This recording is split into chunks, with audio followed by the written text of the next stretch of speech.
welcome to Almost 30 Podcast. Hi, everyone.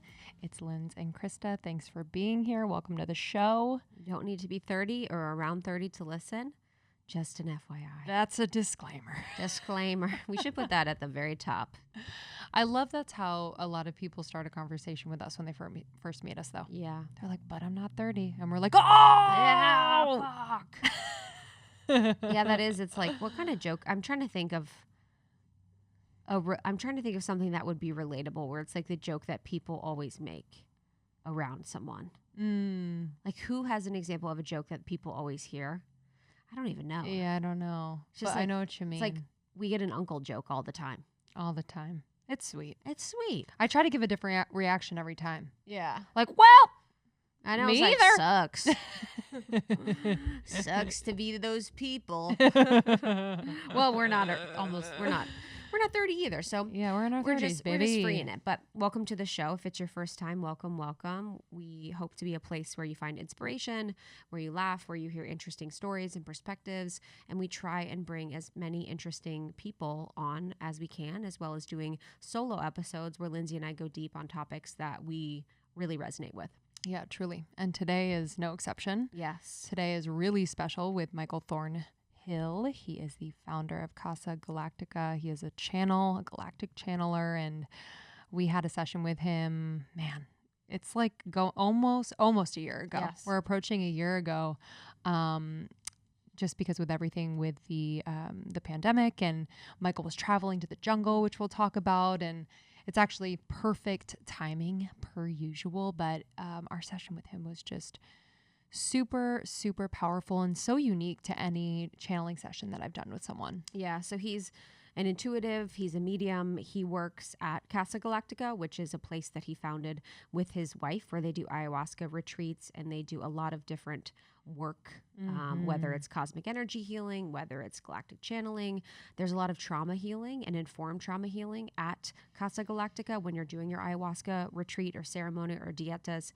So they've got a lot going on there, and he has a really interesting story to bring him to the place where he's facilitating these with his wife and then the other local people of the Amazon that really protect and respect the medicine there. And we're actually having this conversation with him, like, I think a day after he arrived in the jungle. So he was on, I think, a 2-week journey to the jungle. It was on a boat, and then obviously different forms of transportation. I believe his cat was with him. His cats were on the boat. His cat made it.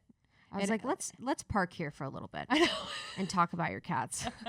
I was like, hold on. Are we going to talk about our cats? You said meow meow? Yeah, dude. On our team, random, but on our team call the other day, remember? So our team call, we got on our call with our team, our manager, and then Bess on our partnerships team. They were both on the call before us. And so they were quiet, but we didn't know. So they were quiet when we got on. So Lindsey and I both got on. We're like, hey. And I'm like, to Lindsey, I'm like, it's just us. And then I hear a meow on the phone. And was that you or Bess? That was me. Oh, I thought it was Bess. Yeah, I go, meow, meow. Oh, I thought that was Bess. And then Bess and Haley go, huh? Oh, okay. I thought they were being silent, and then when we got on, they started meowing to like be a joke. I was like, dude, this is so hilarious. But they thought that like we do that to each other.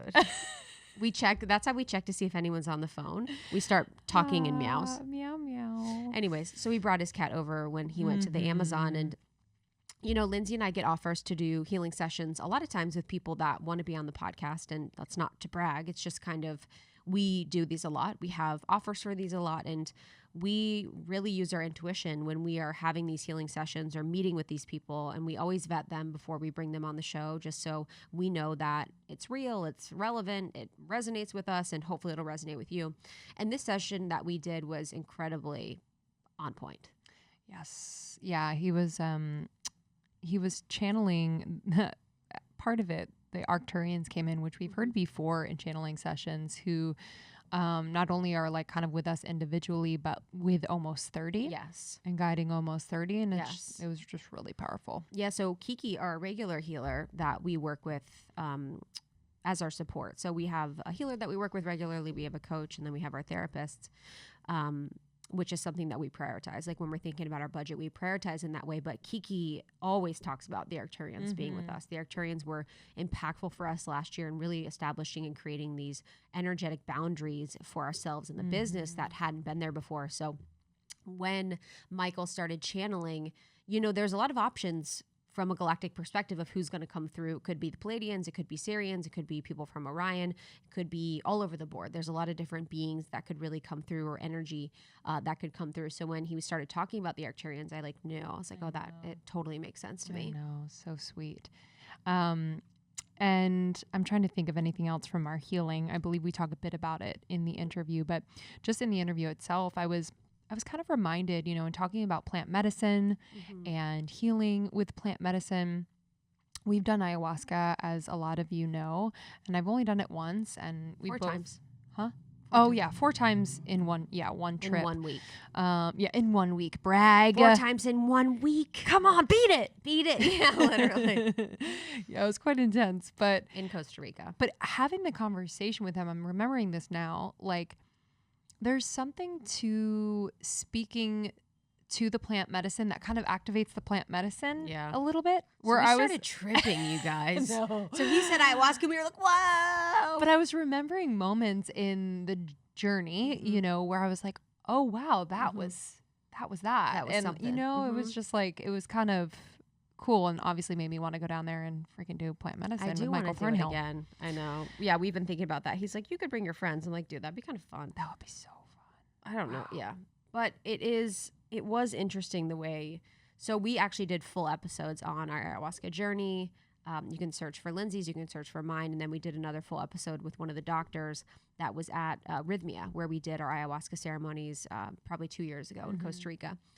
But it's funny, like, the way that ayahuasca works, and I don't want to be corny and say this, but it did feel like we put the intention, we're like, oh, we kind of want to do ayahuasca, and then the situation happened upon us where we were able to do it and do it. So we talk a little bit about those experiences and journeys, although we don't go into full detail. So if you want more information about our ayahuasca experiences, you can find those full episodes. Yeah, and I was in this conversation, just talking about the intelligence of plants was very fascinating to me. The trees where he lives, so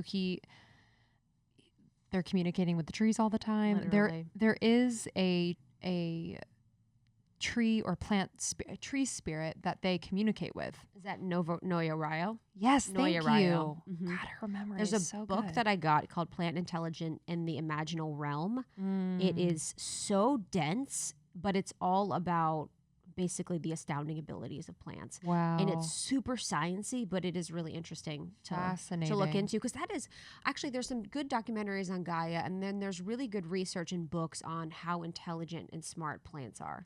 Yeah, I was watching a documentary last night about, I think it's on Amazon Prime, it's like the something of trees. Yeah, the secret life of trees. No, but it's something. It was like Secret Life of Bees. We should make that. Dude, they should make a play on that. The Secret Life of Trees. The Secret Life of whatever. Wow. But yeah, they talked D's. about like the tree family systems and how they nurture and nourish each other, and it was just wow. They like made you want to cry. Yep. There's a vibrational frequency that happens when one is being cut down in a forest. They can feel vibrationally that one is being cut down and the others are in reaction to it. I can't. I mean, know, it's too much for me. It is too much. Too much for me, but it's powerful and it's beautiful, and it's just one of those things where we think about, I laugh sometimes when we think that we're the most intelligent species. I know. It is comical to me that people, this is a perspective that I have maybe explicitly, so I don't know if this is anything that anyone else shares, but I think that the way we define advanced is like a very linear way of advancement that's like very capitalistic. Yes. And it's like, dude, these creatures and animals can rebuild limbs in seconds. They can become a different sex. There's some animals that can become a sex if they don't have a partner that's of the sex that they need. It's like the way that animals live and operate, and trees is just, they've been here forever. Yes. They will last any flood. And they don't have the like ego, the bullshit distractions that are keeping them from being who they truly are.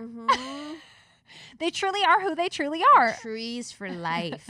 Having a wonder of nature. I'm thinking about a crow. I'm like, a crow is such a crow. Crow. Mm-hmm. Such a government plant. If you're new to the podcast. Yeah. You don't know about crows and government plants. Come on. Just kidding. But anyway, this conversation is one of those really unique, powerful ones that we always ask, just keep an open mind, because some of this stuff might be like, whoa. Yes. But it's kind of cool. We just want to share all the perspectives, and we like to dig into this stuff and that we're new to just as much as you guys. And we always just form our own opinion afterwards, or we just kind of let it be what it is. But there's a lot that we go into in this conversation that might be new to people or might not. But we talk about channeling any galactic being. So we talk about the boundaries that someone would want to put in place when they are channeling a galactic being, or what it's like to communicate with different types of galactic beings so we can do it safely, and what Michael's experience is like. We also talk about the trauma-informed therapy that they support people along with plant medicine at Casa Galactica. So they do a lot of trauma-informed therapy there, and we talked about how the plants really support that process.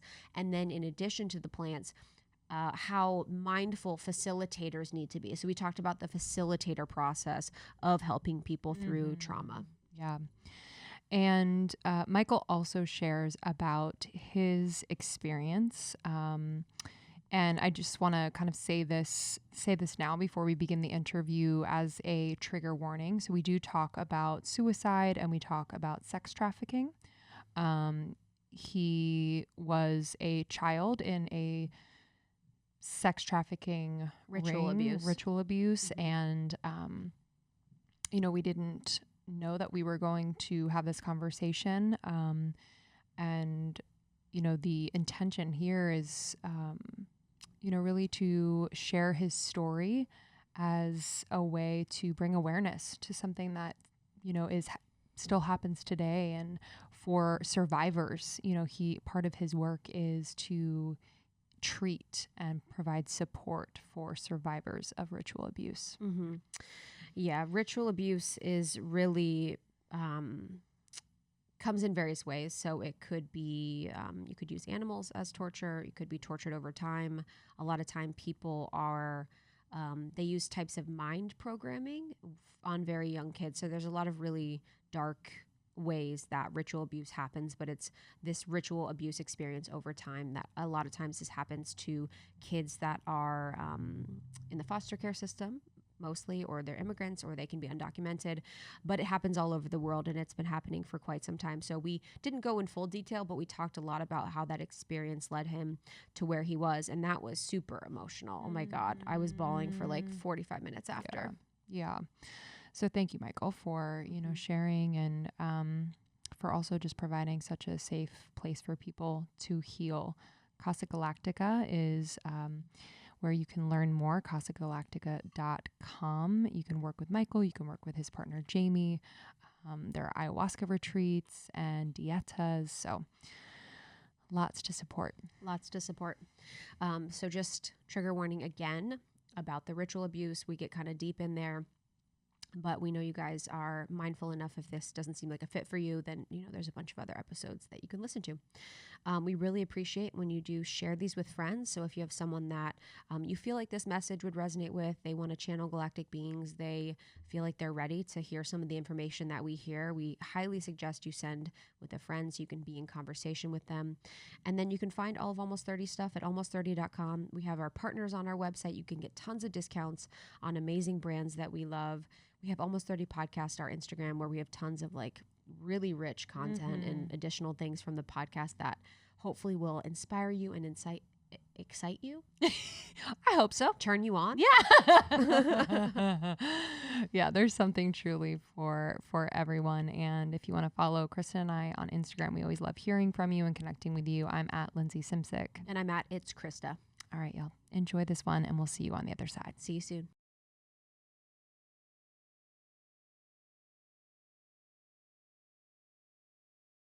Well, we're excited to have you. As I was saying before, I would love, if you feel comfortable, just kind of setting the container. I think with a conversation like this one, it's important that we just establish an intention and protection. Just kind of pull our listeners in to this present moment. So if you wouldn't mind doing the honors of setting the container for this conversation, we would love that. Yeah, sure. And in terms of setting a container, I mean, would you just like a short meditation, or what would you like? I'd love that. Mm-hmm. Yeah, that'd be A perfect. short meditation. Mm-hmm. Yeah. Okay. Great. Yeah. So for this conversation, or whatever is about to be shared and to be talked about here today, I just invite us all just to drop into our heart space, just into that loving space, that unconditional love, that ever-present unconditional love that's always here, that's here now and will always be here with us.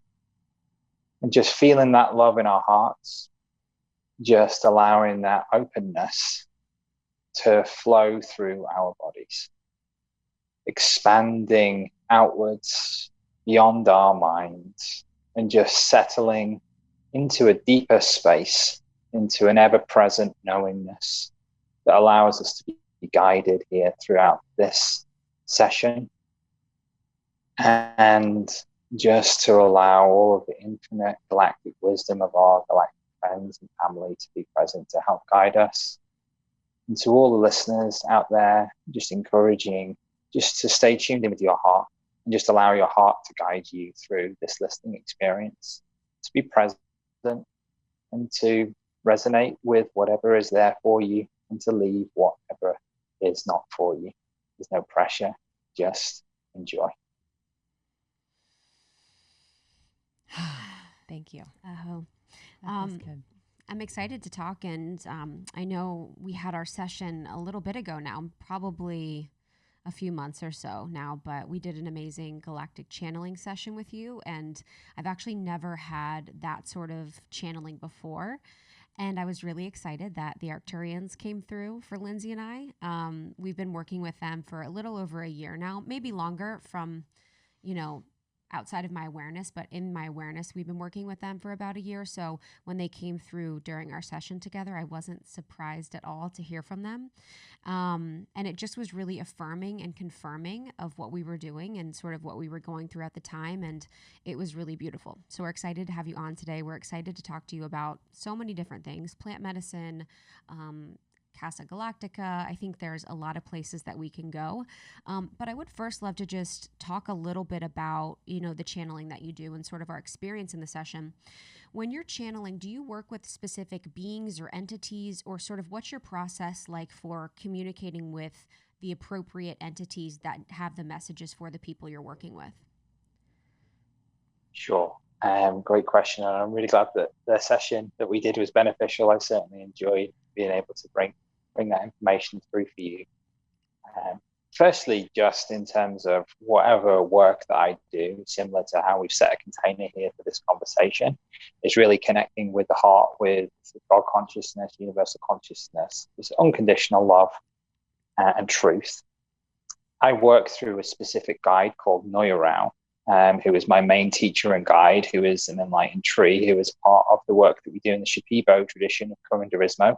Curanderismo, Spanish word for healing, or curanderismo for healers, which is also synonymous with shamanism. So if you hear me talk about curanderismo, or curandero is a healer, but it's just the same as shamanism in that sense. So she is our main teacher and guide here, and different energies and beings will connect with me through her. I'm always working in alignment with the higher selves of whoever it is that's working in this session. So there's varying levels of understanding in what we can talk about. Channeling being something where we can look at these spirits and beings as being outside of ourselves. And yes, there are different beings like the Pleiadians, Arcturians, Assyrians, Orions that can be seen as individual entities. But then a deeper level of understanding or a deeper level of consciousness beyond that is then looking at everything as one consciousness. So you can tune into a specific aspect of one consciousness that might present itself as the Arcturian collective, or you may see that as another aspect of non-dual consciousness in terms of just being tapped into that field. which is something that I'm more and more passionate and learning more about, and doing things more of a non-dual way, which doesn't mean bypassing any of the human experience by any means, but really just tuning into that infinite intelligence, that one consciousness that's available to all of us. And anything that I do in a channeling session, it's not something that's special to me. I'm not given any special gifts in any way that are not available to everyone. So everything that I'm doing here is totally available for everyone to be able to learn. And I actually teach people how to do this. And it's really just remembering that we are one consciousness, that we are infinitely intelligent in our spirit, and something greater than this human body, than this human experience. And just learning how to access that and bring that into the human experience can really help change lives, especially when you learn how to do that for yourself, to be empowered in your own healing. And it's just something that I'm really passionate about doing. It's just helping people connect with their spirit teams, their galactic friends, whether it be angels, guides, Arcturians, Palladians, trees, plant spirits, or other divine spirits. Just the precedent which I set is here, that any being or entity or energy that I connect with is in love, is in unconditional love, and for the highest healing and purpose, whoever it is that I'm working for. And then I just let spirit do the work, and just get myself out of the way in that sense. I'm fascinated by the Enlightened Tree. Can you give us a little bit more background on that? Is that rooted in this particular type of shamanism? And isn't there a tree in Kabbalah as well? And then there's like the 12. So Kabbalah is like 10D tree, and isn't there like a 12th dimensional tree? I don't know if any of that's related. Well, there's a tree of life. There is often different legends and stories about trees and intelligence. I'm not familiar with those other traditions and lineages as much as I am about the Noya Rao lineage of Curanderismo, which I study and work in. So Noya Rao is a tree of unconditional love, of light, of truth. And in our experience, a pathway to non-dual work within plant spirit shamanism, which is often seen as dualistic tradition. So it's then connecting to the infinite consciousness, the cosmos. And she actually has glowing leaves that fall down. And in the nighttime, when you see these glowing leaves, for me, they're a representation of that infinite undying light that is always there, that even through the darkness, her light is present. And for us, it's been a very empowering experience to work with this infinite consciousness in this particular way, Noya Rao, the Enlightened Tree, as we like to call her, or I like to call them, because her experience of this non-dualism, bringing that into the human experience to be able to help heal trauma, childhood trauma, sexual abuse, all these other things that people may have experienced, through myself in the human experience, brings a pathway to healing that has a greater expanse to it, by being able to be connected to the bigger picture of things whilst going through the human experience, if that makes sense. Yes. Sorry, last question on this human question of, is this an actual tree somewhere? Like when you say you see the leaves at night, or is this in your access of it through your shamanic practices? Well, yeah, great question. So yeah, there are physical trees. There are physical trees here in the Amazon rainforest where we're based, and we do our work. And then to get in contact with the spirit of the tree, you do dietas. So we have a 4-week Noya Rao initiation dieta. And there are other ways of dieting. Not with us. We're not the only people who do this, but we do it in a very specific way, where we teach people how to connect, how to communicate. With my background in channeling, my wife's background as an intuitive and medium, and together we founded Casa Galactica. So we are guided by Noya Rao, the physical and spiritual tree. But more often than not, we're connected in a spiritual way, because we have learned to communicate with her through dieting, which is periods of time of fasting, of isolation, of being very inward, of them receiving energies, wisdom from the tree activations in this way, that then are able to be used in everyday life, that are be able to use in, as I was mentioning before, my channeling practices. So when you come and diet with us, you then you might call it like a spiritual ally. You gain access to this spiritual ally through your own isolation, through your own work in doing this. And then we teach you how to do this in a way that we've learned over time, which is based within the Shipibo tradition of Curanderismo. But we just do this in a way that's been specifically taught to us based upon just, I guess, who we really are, where our hearts are. And our hearts really are aligned with helping people activate their own intuition. And with these dietas, our main, one of our main tasks here is to teach you how to communicate directly with the tree so that you can learn the information directly in your own way, rather than you taking our words for it. So we're just really about empowering your healing, and then activating your intuition so that you can be able to speak and communicate with the plant Noya Rao, and then also use these practices to communicate with other spirits as well. And yeah, we really just passionate about doing this. And throughout that healing of trauma, and then working with spirit, it's a cycle that we find that as you unravel trauma, then you open up to your true nature, and then your intuition becomes activated. You become more aware of your multidimensionality because of the blocks of the trauma have been lifted, and you just realize more of the truth of your existence. And as you activate your intuition, you're able to work with spirit to be able to help heal yourself more and more. So that's really what we're really passionate about here at Casa Galactica. Yeah, I love that. And the dieta, that's basically a sort of diet that people follow, and that's nutrition, or is it also isolation? Or can you tell me a little bit more about that process and how important that process is in connecting, or in allowing people to connect to the tree, or to connect to a greater consciousness? Absolutely. So in the Shipibo tradition of Curanderismo, or shamanism, the curanderos, or shamans, learn directly from the trees. So the trees are the teachers, the plants are the teachers. How do you learn from the plants? Well, you go in isolation, and then you fast, and then you eat a limited diet without salt, oil, sugar, sex, caffeine. So you really just go down really simple fasting. And then when you are eating food, it's very simple. And what this allows you to do is then become open and aware to the plant spirit.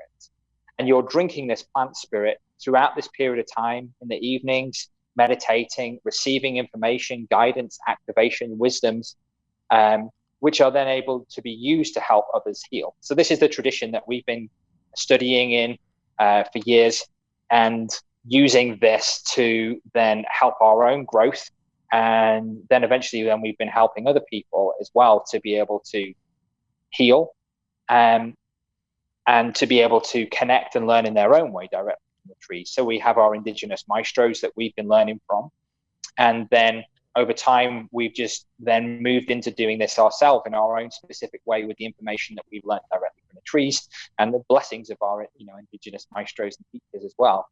And yeah, the paths then open up. So if you come and diet with us to learn from Noya Rao, it doesn't mean that you have to want to be a healer or a curandero. It means that you're going to activate your own life path in whatever way that is. So if you're a writer, if you're a musician, if you're a nurse, or whatever it may be in the Western field, that's going to help open up this life path for you.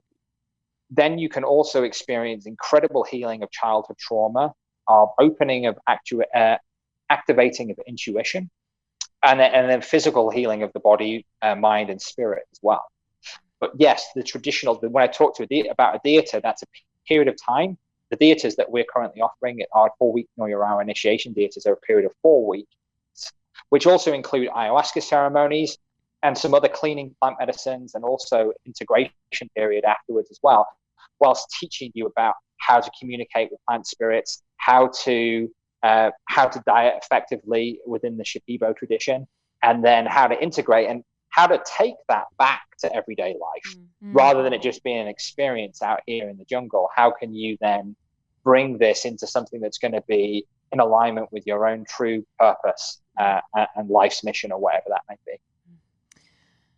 Yeah, it's fascinating. I'm curious the connection between plants and spirit, and why, I don't know if it's the science behind or just a deeper explanation of that connection and why spirits are able to work through plants. Krista and I have had experience with ayahuasca and mushrooms, but that's pretty much it, right? For you? You've done so. Yeah. But just Who knows? who knows? Things got crazy sometimes.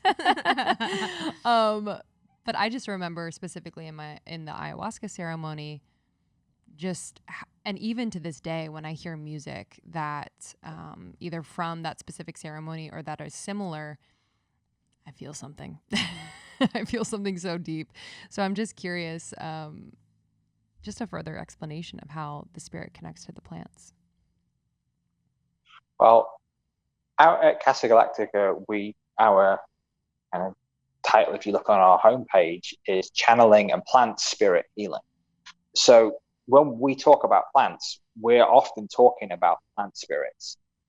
But the same as other beings that you might talk about in terms of Arcturians that you've had experience with in channeling, you think of Arcturians, perhaps some of these beings have a physical body, but you're talking to the spirit also as well in these channeling sessions that you've been a part of. So with a plant, there's a physical plant, but then there's the spirit aspect of it.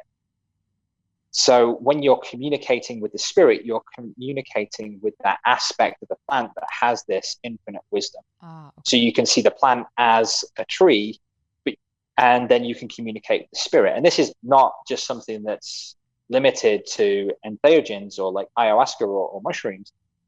You know, you can communicate with plants in your garden. We've actually got a free meditation on our website that takes you through how you can communicate with plants in your garden and start to begin to receive the wisdom.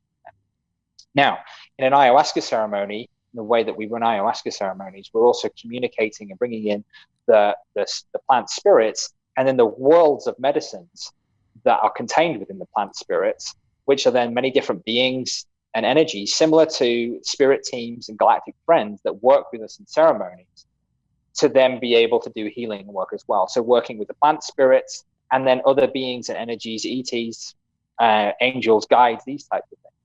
But when you're taking ayahuasca itself, and then you're removing the veil of illusion of physical reality, and you're beginning to connect to those other layers and dimensions of consciousness, then you may be able to see and experience those things more viscerally and more clearly, and especially within that container and that space, which has been created to invite all of these different spirits for healing. However, what's really interesting is that the spirits that you may experience in a plant medicine ceremony or an ayahuasca ceremony, you may see that more viscerally, and you may think that they are only working with you in an ayahuasca ceremony, which is, in our experience, is not true. The human has a experience which can see and experience that more easily whilst taking a plant medicine. However, like in our trauma healing sessions online or our channeling sessions, I'm not taking ayahuasca to be able to communicate with spirit. It's just more that whilst taking a plant medicine like ayahuasca, we become more aware of our true self, and then we can access that because that veil has been taken away by ingesting something. But you can learn to do this with meditation. You can learn to communicate with spirit, like I said in that meditation on our website at casagalactica.com. And you can learn how to do this and bring this into whatever it may be. Maybe you're a yoga teacher, maybe you're a Reiki master, maybe you work crystals, maybe you do something else, and maybe it's completely different. But when you learn how to communicate with spirit, that spirit energy can be infused in whatever you do and bring through that energy to help others. Yeah. With you've mentioned a lot about the tribes and the indigenous people that you learned from. Can you talk about the process to, like, how do you even connect with them? How do you learn from them? What's the education like? And how do you ensure that everything that you're doing is in honorance or is like in alignment to the lineage and to the energy of those peoples? Well, firstly, the lineage that we work within is beyond human and physical. It is a plant spirit healing lineage, which is the Noya Rao tradition of plant spirit healing or curanderismo. So whatever we do is in alignment with Noya Rao, which is infused through all of the programs, everything that we do, all of our healing work. So through communicating with our heart and understanding what our path is in alignment with Noya Rao, that's how we do all of our healing work, and align with these programs. In terms of our indigenous teachers, simply they have said to us, please go out into the world and continue to share this knowledge and experience that you've been learning and teaching with us. And then in terms of the community that we work with out in the rainforest and the jungle is the Mashana community, which is an indigenous community, but it's not an indigenous community in terms of the sense of the Shipibo tradition, that are not deeply rooted within shamanism or plant spirit curanderismo. And we're actually members of that community. We have a house out there next to our retreat center that we've been invited to be a part of that community. So what we do with our programs and people that we bring into the National Reserve, because it's also as a part of National Reserve, then we ensure that some of that money goes to the community to help create different projects, to be able to create sustainable projects that we're going to be working on more and more. Now we've just moved back to the jungle to be able to ensure that the people that we're bringing into that community, or the people from overseas that we're bringing into that community, help support and continue sustainable practices for that community as well. So we look to honor ourselves and everybody that we work with to the best of our ability, to be able to ensure that the love that we've received, that we continue to receive from the plants, that we share that love with everyone who comes to us and works with us and is a part of our work. Yeah, I love that question and that answer. Because I was also thinking about, we live in LA, and there's a lot of these practices that originate in places like the Amazon that are brought to the mainstream, to a place like LA, which, I'm not saying is bad. However, I do feel like there is a focus on making money, where there's people renting a house in Beverly Hills to do an ayahuasca ceremony. Sure, like I'm not saying it has to be in a certain place, but I do think that there are some shortcuts being taken, and perhaps not an honorance of the tradition. So I'm glad you talked about that. What are your thoughts on that? Do you believe in these ceremonies, healings, and traditions being done in their place of origin, or would you like to see it all over the world? What are your kind of standards and thoughts around that? Good question. Well, I'll speak about how we do things, and then I'll answer that question from there, because what's close to our heart is training and working in a tradition that has been done for thousands and thousands of years, which is basically saying, by the way, guys, humans aren't the most intelligent beings on the planet. Something about that I love. So I'm just like, this has been passed thousands and thousands of years through indigenous elders in the Amazon jungle, and we've been lucky enough to be able to train and experience this with them, and then learn how to communicate with spirits directly, being in the heart of the Amazon, where all of these magnificent plants are.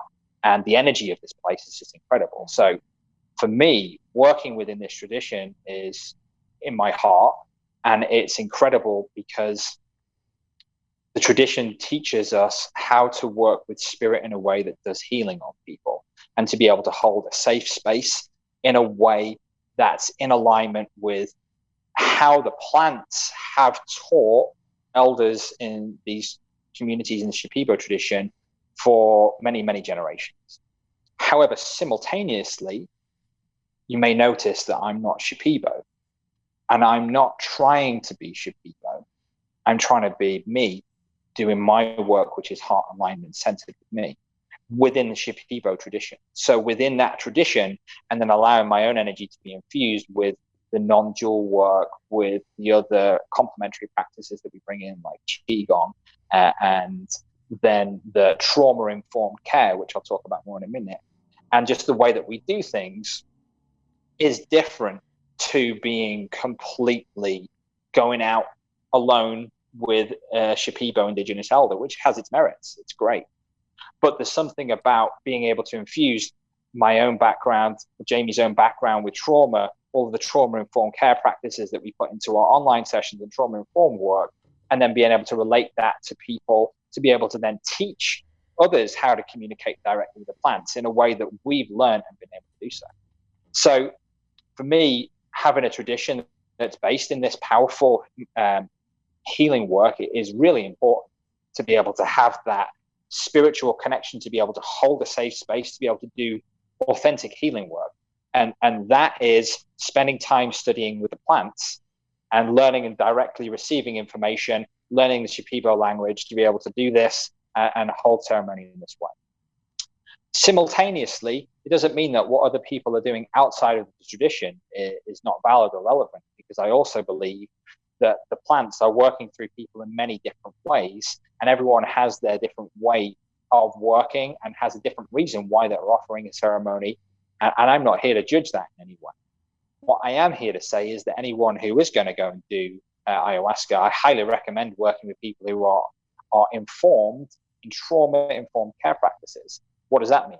It means that if you get yourself into a situation where deep levels of trauma come up that have been repressed, that you're going to be looked after in a way that means that you're going to be able to process this trauma so that you're going to come out of this experience, even if not immediately, but you're going to come out of it feeling lighter because you've shed some layers and you've healed this trauma and you've had a different experience.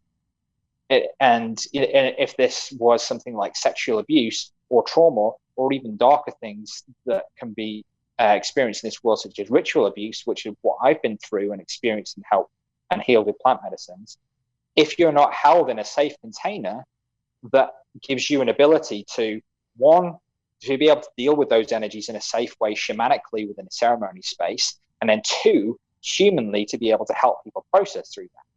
So for me, if there's a tradition that offers that, or there's a teaching that offers that, for me, that's what's most important, rather than saying that it's the Shipibo tradition, or it's this tradition, or this way of doing things, or if it's in the Amazon jungle, or if it's in a state house in America somewhere.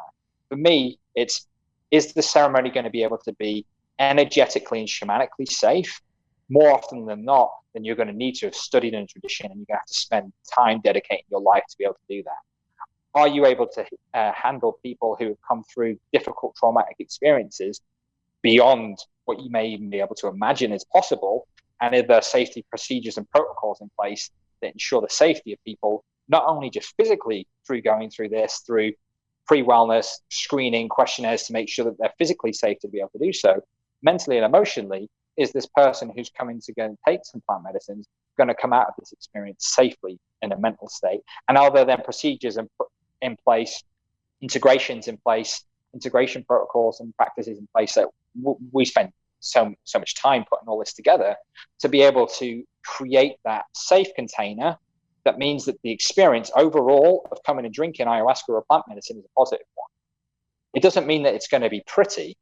It doesn't mean that it's going to be easy, and it doesn't mean that you're going to have a magic pill and overnight you're going to feel better.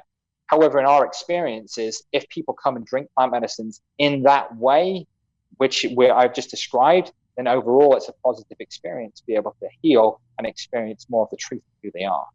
But it's not easy work, and I do think that these things are often overlooked by people who are not fully aware of how to deal with trauma. And I think that can be dangerous for people who go into this expecting this perhaps, oh, I'm going to drink ayahuasca and I'm going to have this godlike experience and I'm going to know more about the universe. And then all of a sudden someone realizes that they were raped when they were 3 years old. Mm-hmm. And then the person who is holding the ceremony perhaps doesn't know how to deal with that. And then there's no container post-ceremony or post-retreat to be able to deal with that. Then I think people can find themselves in uncomfortable situations. And we often and have and continue to help people who've had experiences negatively in other ceremonies in our online trauma healing sessions to help process and integrate those as well. So there's no one way of doing things, but we're very passionate about doing things the way that I've just described. Beautiful. You mentioned you were a victim of ritual abuse. I actually don't know what that is. So what was your experience with that, and then how, the healing of it? Well, the healing is ongoing. Yeah. The healing is ongoing, and I don't know how long that I will continue to heal from this. And I'm not attached to being completely healed from this. I'm just confident and grateful for the healing that I have received so far.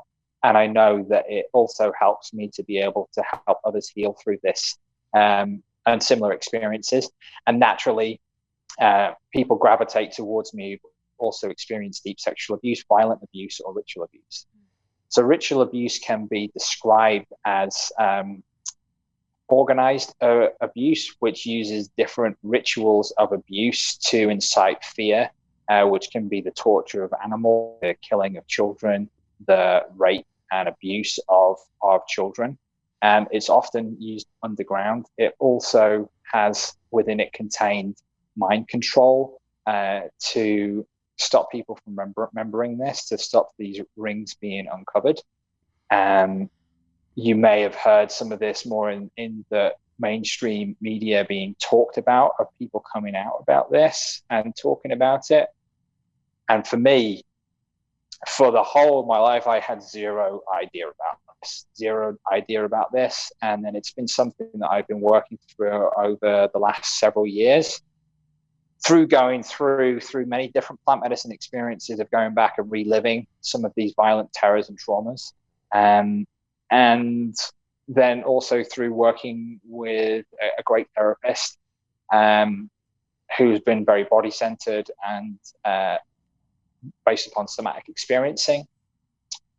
And just my continued practice of being present with those feelings and emotions that come up. And for quite a while, I actually took a break from working with plant medicines for a year to integrate those experiences. I took a year away from actually helping other people and just to go into my own stuff.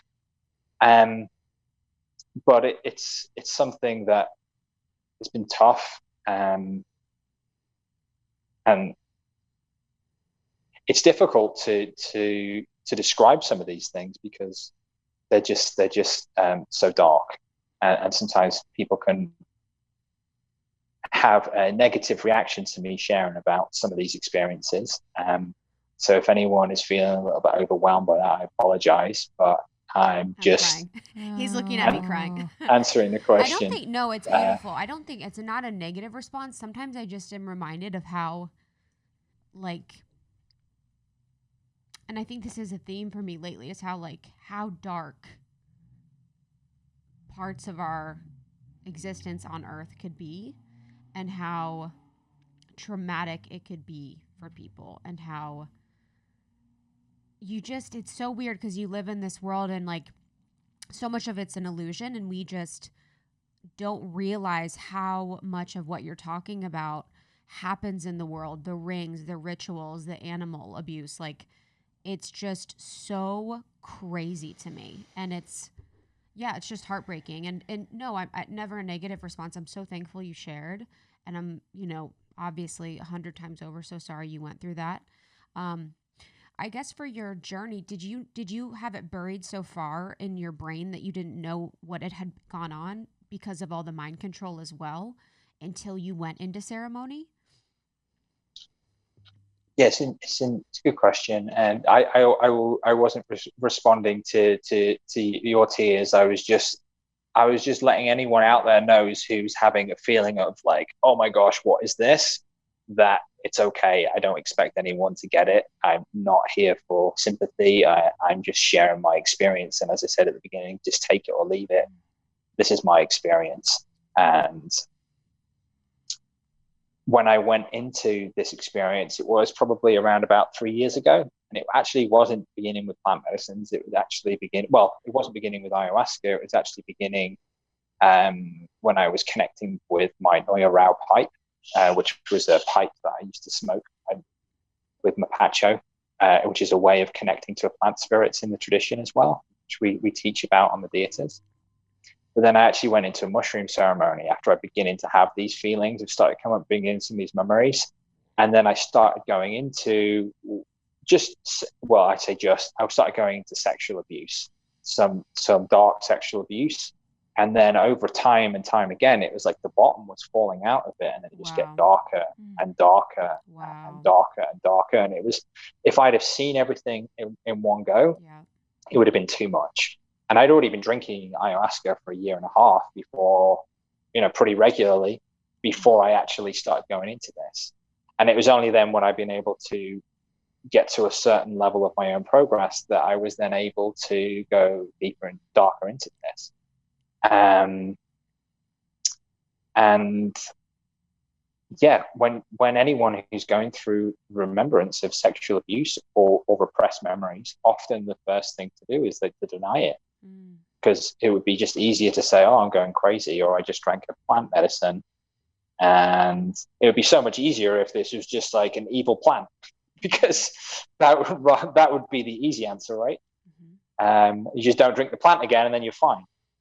But then through, I've gone through these experiences through with therapists, with meditation, with just being experiences, being triggered by so many different things and going into it. And luckily, after many years of doing my own work, I'm pretty adept at going into that and being aware and conscious with it.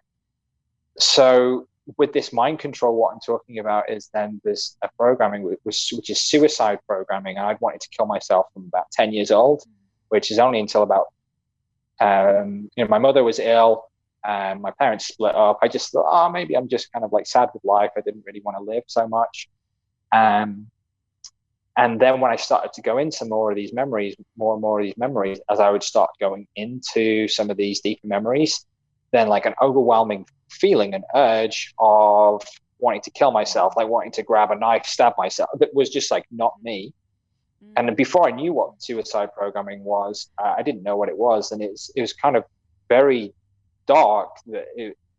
How I would describe it is that I would have to actively not kill myself, if that makes sense. Yes. So I'd have to actively be like, don't kill myself. And then there would be an overwhelming urge of like walking in front of a car, doing something like this. And then obviously my true self never really wanted to do this. And then it was then through shamanically working through some of these different energies, understanding what it is, unraveling these different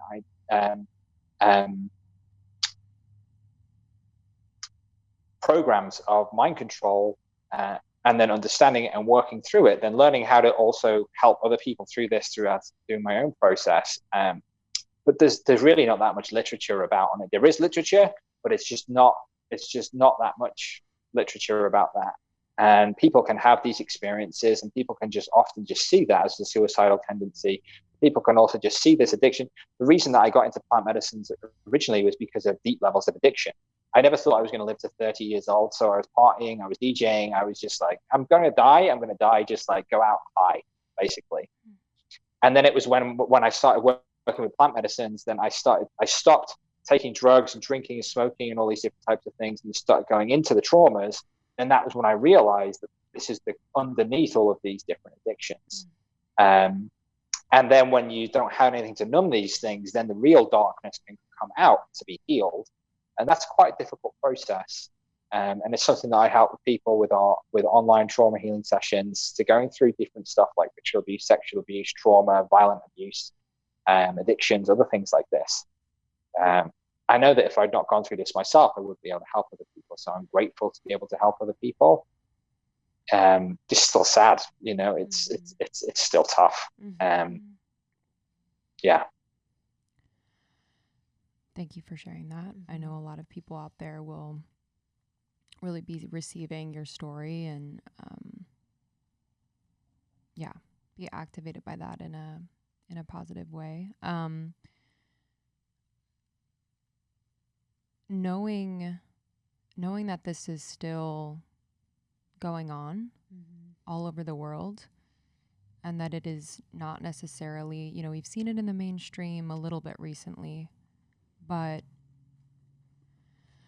how do you like reckon with that? So between your own healing, but then also feeling so deeply connected to it happening underground all over the world. Like I'm just like feeling into like incredible anger but also just like the wanting to help and heal and bring this to light. Like, where do you find yourself in that? Yeah, I've got pretty good at not being concerned about what people think about me. With I don't, and this is a process that I went through when I first started channeling. Of like being really worried about what people would think, or like, oh, you're not talking to the Palladians, you know. And especially as I was losing my old friends, through like the DJ community and all these different types of things, and I just started my life over here again in Peru. And then also then working with ayahuasca, and then the way that we do things, and then also, you know, working in the tradition in our own way, leading ceremonies myself, leading theaters myself, doing this. Throughout that process, there's been a big shedding of me really caring what people think about me. Not that that gives me a free rein to just be whoever, you know, to do nasty things. It's just I trust my heart, and I trust what I do, and I trust I do these things. So to answer the question is, I know that when I share about these things, not everybody believes what I'm saying. And I'm not trying to convince anybody any different about this. So in terms of if people believe my story, or people believe that these things go on, I would just say, just go into your heart and just feel into your heart and how that feels if you resonate with what I've been saying. If you see these things in the news and you see people and different reports coming up and about this, just feel into your heart, feel into your body. How does your body feel about it? Leave the mind to the side.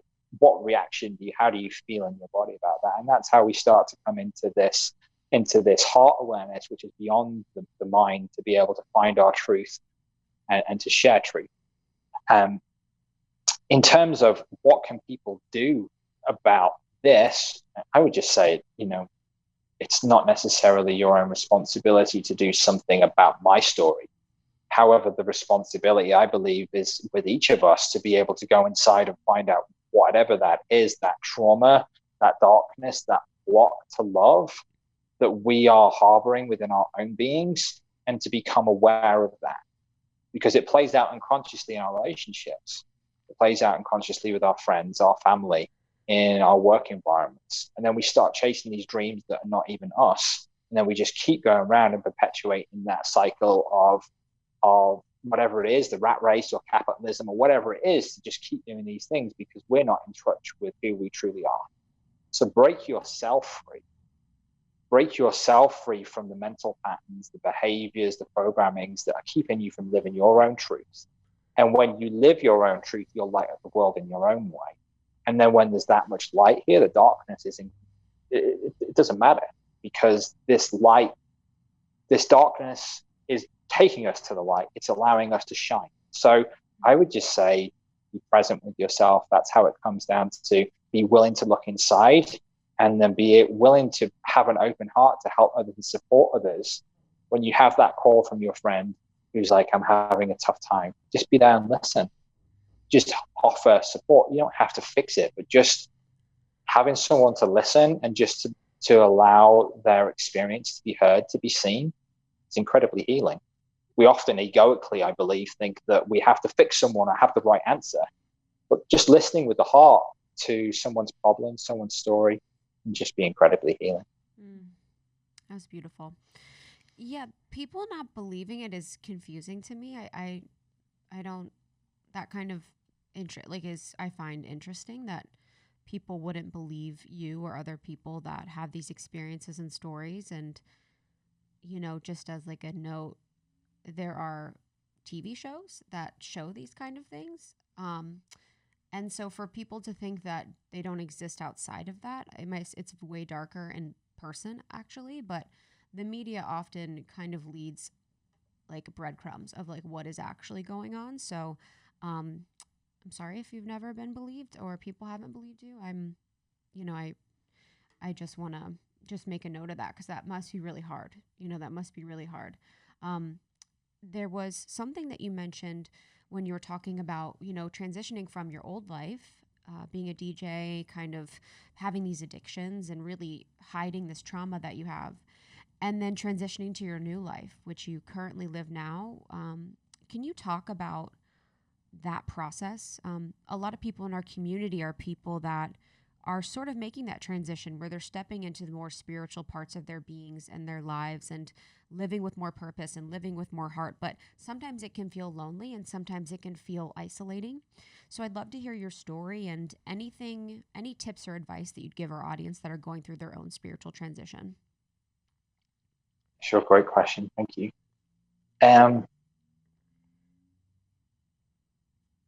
The process that really, I believe, can be described, and we talk a lot in our integration with people who are coming doing plant medicine work with us down in the jungle, because they can just be such a big activator.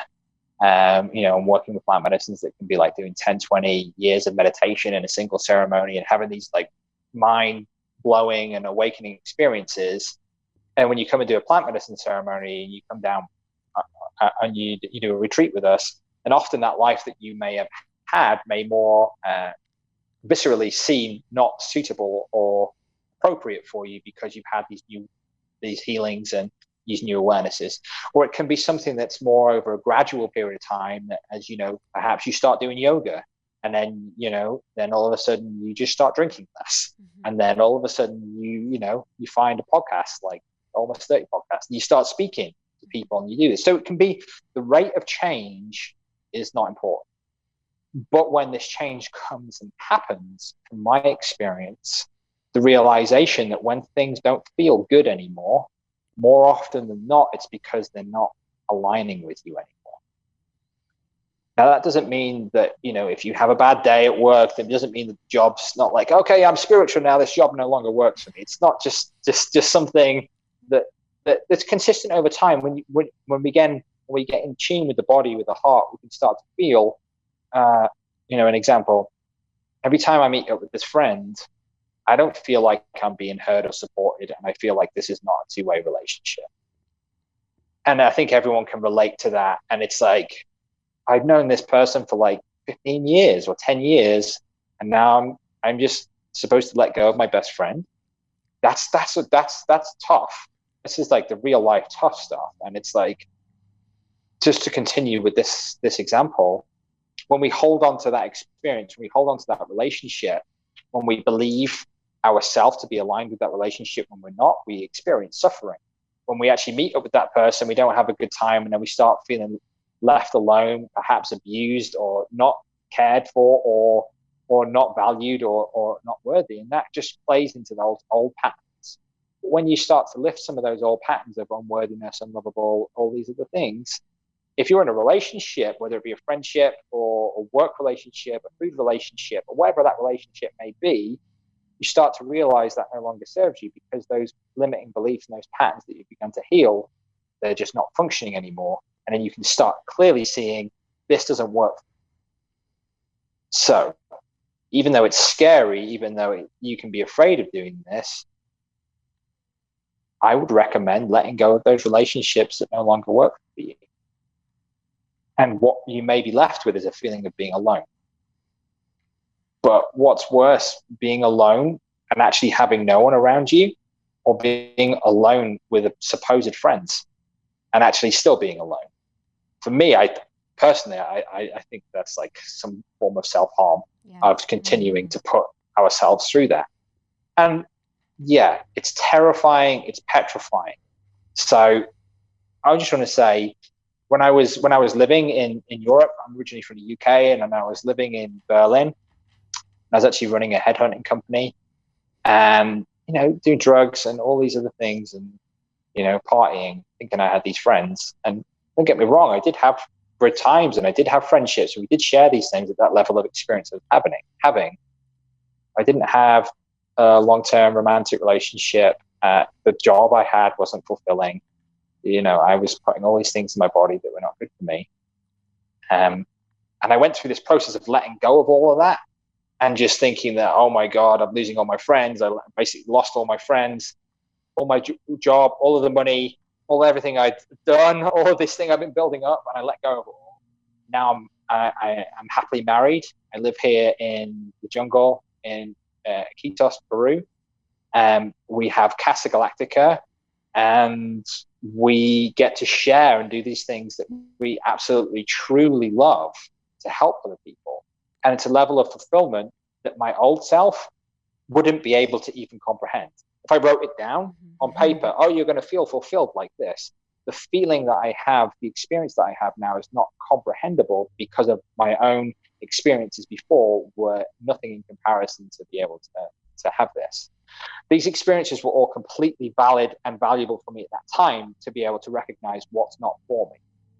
So when we activate ourselves with, or when we numb ourselves, I should say, with drugs, when we tune out of our existence, when we keep grinding on doing the work that we don't love, when we keep in these relationships, whether it be a romantic, abusive relationship, or what I've just described, then that's preventing us from creating enough space in our life to allow what's truly there for us to be aligned with us.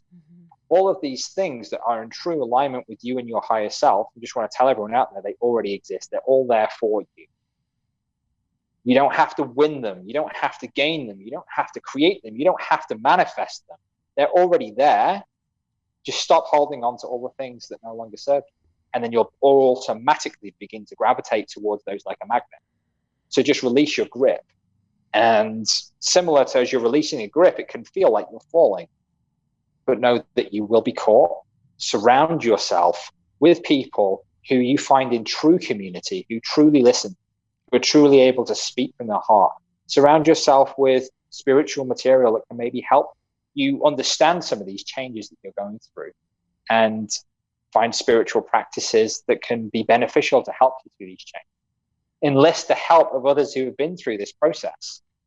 Do this work, and it's not going to necessarily be an easy time. Just understand that it can have its challenges, but just trust that there is something perfectly aligned with you that's available for you out there, that nothing can stop you really from obtaining and experiencing, because it's already there for you.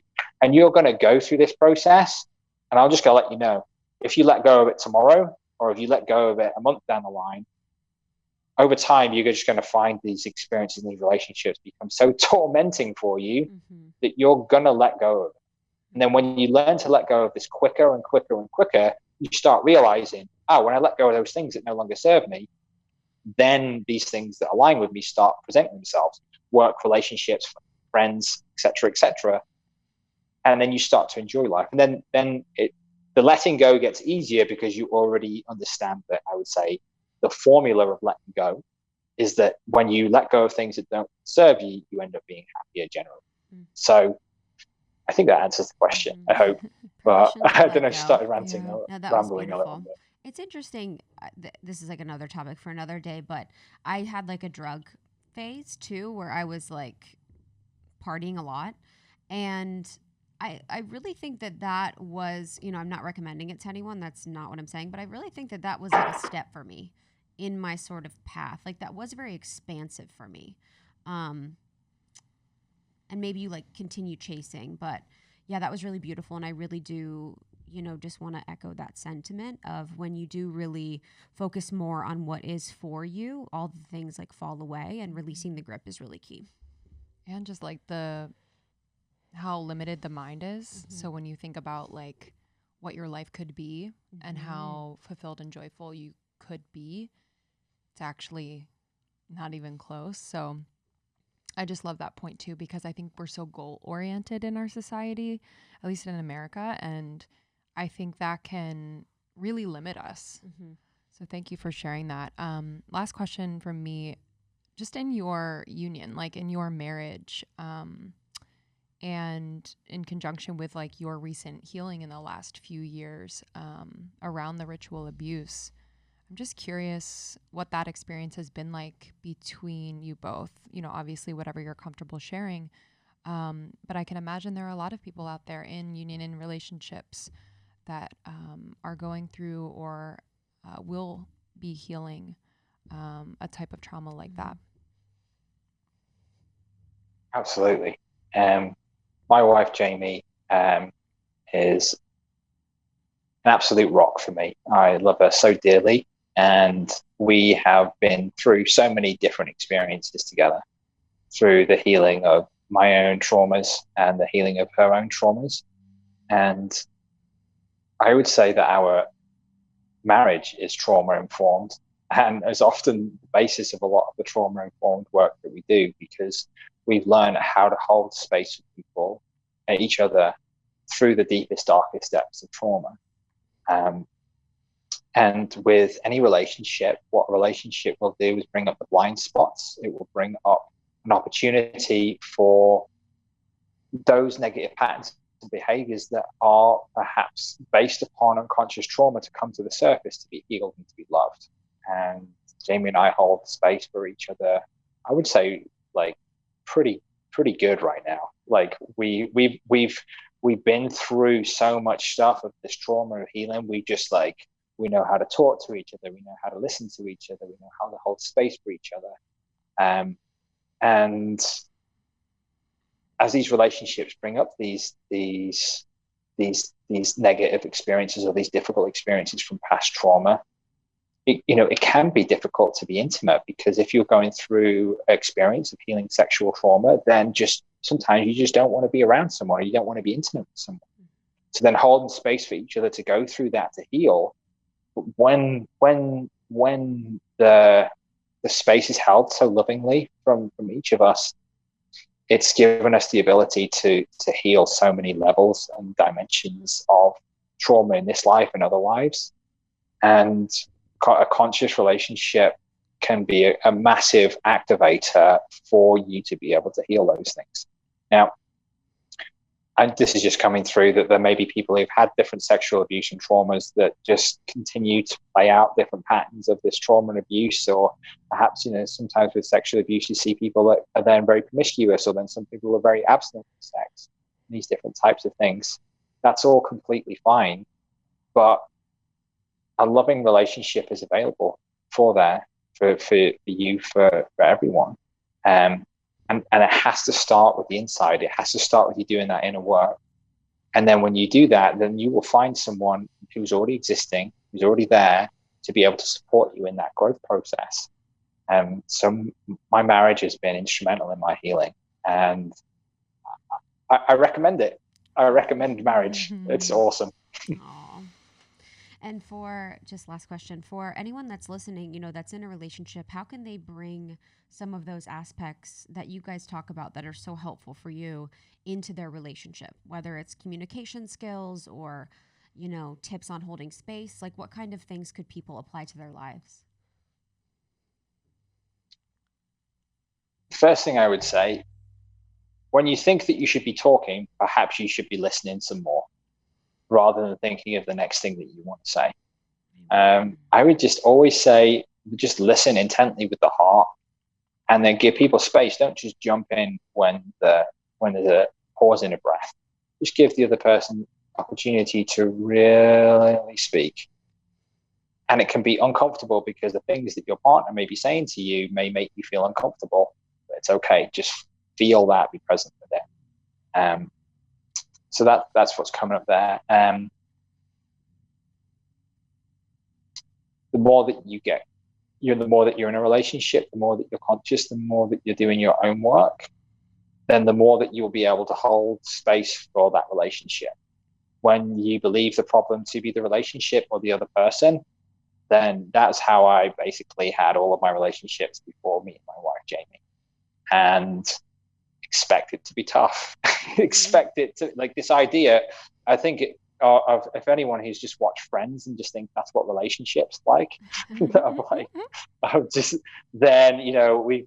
it's like, like having an argument, having a discussion, having conscious communication about not agreeing on these things, about calling each other out on, okay, I don't feel good. I feel like my boundary's being stepped on here. I don't feel like you've heard me, or I don't feel heard, I should say. Being able to have those open communications, rather than keeping those darker things in the closet. When you start bringing them out, when you bring out the jealousy, when you bring out all of those other things, all of the other patterns and behaviors, and you put them on the table, when you look at them, they lose their power. So for me, I would just say, if you're there with the person that you love, give it time, talk to each other, and enlist the help of someone to help you communicate better if you need to. The basis of our relationship is good open communication. And how do we get good at communication? We're talking really badly to each other for a long time, and then you get better. So it's just like, it's a process, it's ongoing. And I can just imagine, I was like, how are we gonna communicate to each other in 5 years? So just that commitment to yourself, commitment to myself, and Jamie's commitment to herself, and our commitment to bringing love through and sharing that through in our work, in our relationship, in our marriage, I think is just when you really want it, you make it work in that way. Beautiful. Thank you, Michael. Thank you. I'm really grateful. Yeah, I'm really grateful. This was really beautiful. And I'd love just for you to tell them about Casa Galactica, and if they want to connect with you guys, what sort of things can they do with you? Absolutely. So firstly, I just want to let all of your listeners know that we are going to offer a 15% discount on all of our online services with all capital letters, almost 30. I'll create a promotional code, and that will be available for 2 weeks after this comes out. So if you just let me know when this is coming out, I'll set the date for that to be 2 weeks from when this airs, so that you can take advantage of any of the sessions that we're going to talk about. And then I also have trauma healing sessions, which is where I work with spirit, with different techniques and channeling as well, to be able to help people heal from trauma, sexual abuse, ritual abuse, addictive behaviors, depression, anxiety, all of these different types of things, which is a deep therapy in a way that is able to work consciously through bringing through techniques for you to be able to heal from these traumas, to be able to be present with yourself, to be able to learn to navigate these things and emotions and triggers as they come up. But then also working shamanically with spirit and light language and different ETs to be able to then work energetically on the physical, mental, emotional, spiritual body. And this is the type of work that's helped me heal from the level of abuse that I've gone through. And then just holding space to be able to people to be able to move through this. And that's some of the favorite work that I do with people. And this is available for people who have varying levels of conscious or unconscious trauma. And if you go on the website on casagalactica.com and go to the trauma healing sessions, I go through more of the symptoms of what trauma can look like, whether it just be apathy for life, or anger, or depression, or anxiety. And then we can start to look at what the root cause of that is, so that when we heal that from the root cause, then you're able to live life and be more authentic, and then have that relationship, job, love, life that you want, because you're living from your authentic self. So you're being and experiencing life as your authentic self. Then I also have my Learn to Channel sessions and courses, where I help people to learn to channel, to help activate intuition, connect with their spirit teams, so that they can bring that through into perhaps just their own personal life, or learn how to do this professionally, to be able to help and channel for others, or to be able to bring this through into the work that they're doing, like I was saying, like yoga or other healing practices, or whether you're being a nurse. I've actually worked with a few people who are Western nurses who start to learn how to do medical intuition, so that they can start working with their patients in different, more holistic ways. Or maybe it's something you want to do in your own business or your work. So this is available for everyone who wants to start understanding their multidimensionality, and to be able to then connect with this wisdom and guidance that is already available.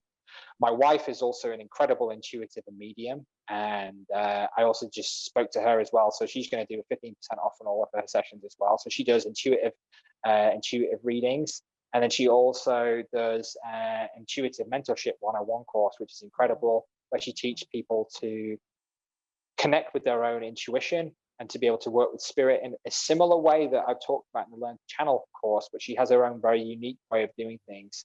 And you can find more about that on our website as well. So we have all of our courses and sessions available that you'll be able to use the coupon code almost 30 for 2 weeks after this has been aired, this podcast, as a way of saying thanks for having us on.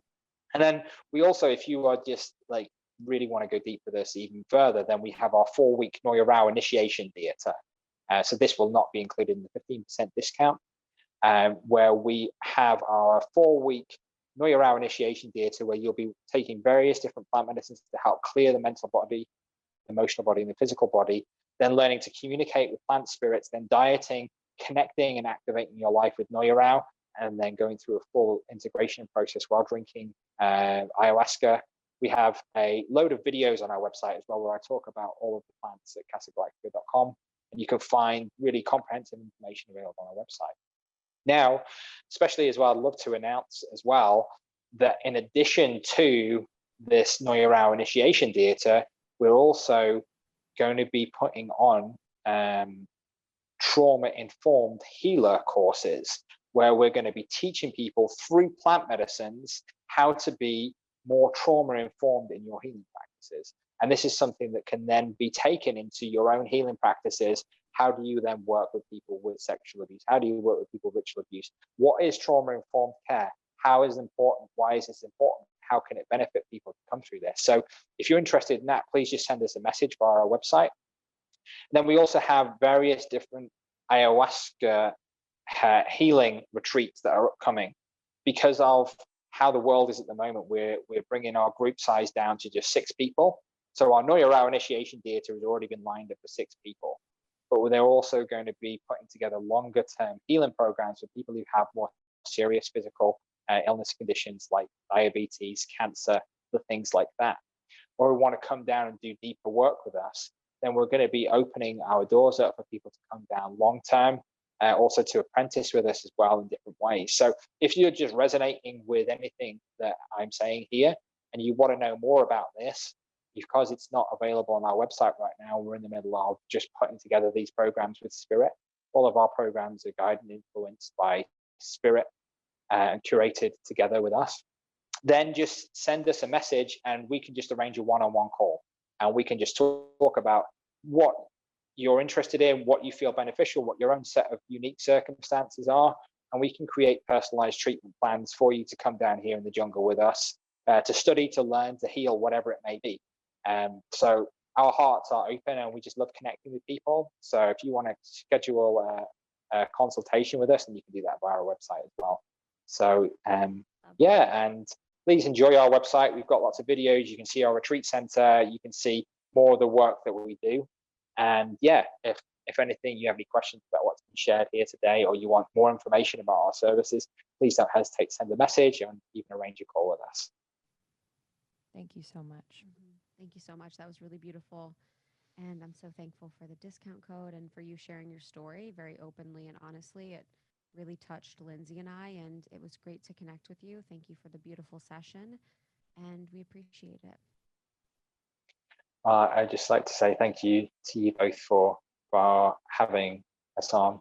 I really, really appreciate to be able to share, and I really love the way you ask your questions. And I just wish you all the best for continuing to share your light with the world through this format and many other formats that you have available. I appreciate that you're doing the work that you're doing. Thank you very much for having me. It's an absolute pleasure. Work you're doing. Thank you. Thank you. Thank you. All right. Have a beautiful day, and we will connect with you soon. Thanks, Michael. Okay, great. Thank you.